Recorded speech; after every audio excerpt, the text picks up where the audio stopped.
No final do século XIX, os Estados Unidos estavam em um ponto de inflexão. A nação, que havia se expandido continuamente desde sua independência, começou a olhar para além de suas fronteiras continentais. O desejo de se afirmar como uma potência global levou a uma série de políticas expansionistas, particularmente em relação às ilhas Havaí, Filipinas e Guam.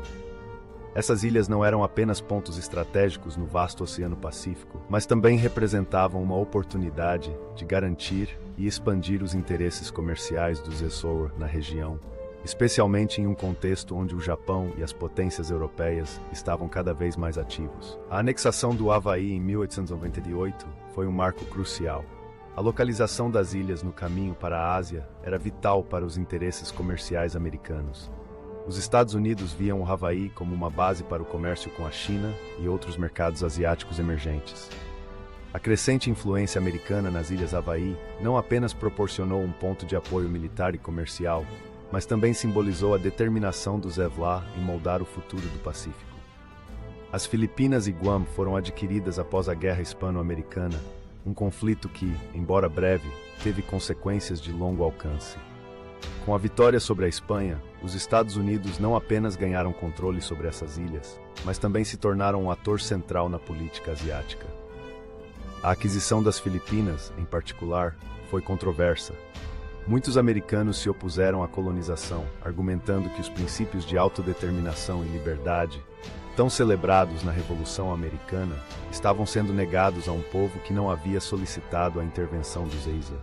No entanto, a administração americana acreditava que controlar as Filipinas era essencial para equilibrar o poder na região e garantir a segurança dos interesses comerciais.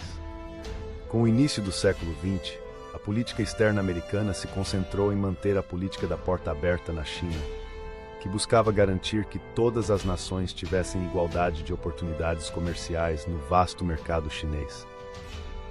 Essa política era uma resposta ao crescente imperialismo europeu e à expansão japonesa, que ameaçavam desestabilizar a região.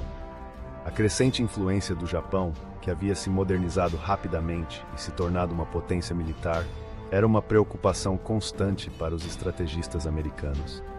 O Japão não apenas buscava expandir sua influência na China, mas também estava cada vez mais disposto a usar a força para alcançar seus objetivos. O Tratado Naval de Washington, assinado em 1922, foi um esforço significativo dos ELA para estabelecer um equilíbrio de poder no Pacífico. O tratado estabeleceu uma relação de tonagem de navios de guerra entre os ELA, Grã-Bretanha e Japão, buscando evitar uma corrida armamentista naval. A cláusula de não fortificação no Pacífico foi uma tentativa de reduzir as tensões e garantir a integridade comercial e territorial da China. No entanto, a implementação do tratado não foi suficiente para conter as ambições expansionistas do Japão, que continuava a se afirmar como uma potência militar no cenário asiático. A década de 1930 trouxe desafios adicionais para os Estados Unidos. A Grande Depressão afetou profundamente a economia americana, e a atenção do governo foi, em grande parte, direcionada para a recuperação interna. Esse foco na economia interna significava que a política externa dos USA se tornava mais reativa do que proativa. Enquanto isso, o Japão, enfrentando suas próprias dificuldades econômicas, começou a adotar uma postura mais agressiva na China, buscando expandir seu território e influência. A invasão da Manchúria em 1931 foi um sinal claro de que o Japão estava disposto a desconsiderar as normas internacionais em busca de seus objetivos. O abandono do desarmamento naval por parte do Japão e o aumento de suas capacidades militares foram alarmantes para os Estados Unidos. A administração Roosevelt, ciente da crescente ameaça, começou a reforçar as defesas no Pacífico. A construção naval tornou-se uma prioridade, à medida que os ex-Vice buscavam proteger seus interesses na região. Apesar das tentativas de melhorar as relações com o Japão, a desconfiança mútua e as tensões aumentaram, criando um ambiente de incerteza e instabilidade. Com o advento da Segunda Guerra Mundial, as dinâmicas no Pacífico mudaram drasticamente. O ataque a Pearl Harbor em dezembro de 1941 foi um divisor de águas. Os Estados Unidos, que até então estavam mais focados em suas questões internas, foram forçados a entrar em um conflito global. O ataque não apenas uniu a opinião pública americana em torno da necessidade de uma resposta militar, mas também revelou a vulnerabilidade da nação em relação a uma potência naval que havia se tornado cada vez mais agressiva. A guerra no Pacífico se tornou um teatro de operações onde as estratégias americanas, inicialmente moldadas pela necessidade de equilibrar o poder na região, foram testadas de maneira severa.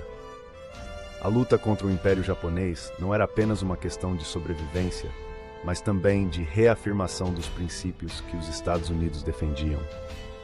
A batalha pela supremacia no Pacífico tornou-se uma luta por valores, com os ESOAs se posicionando como defensores da liberdade e da democracia contra um regime militarista. A narrativa dos Estados Unidos no Teatro do Pacífico é, portanto, uma história de ambição, conflito e transformação. Desde as políticas expansionistas do final do século XIX até os desafios impostos pela Grande Depressão e a ascensão do Japão, os ESOA navegaram por um cenário complexo que exigiu tanto estratégia quanto adaptabilidade.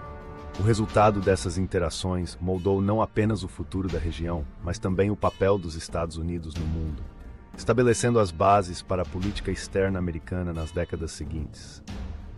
O equilíbrio de poder no Pacífico, que começou como um objetivo estratégico, tornou-se uma questão existencial, definindo o curso da história americana e global em um momento crucial do século XX.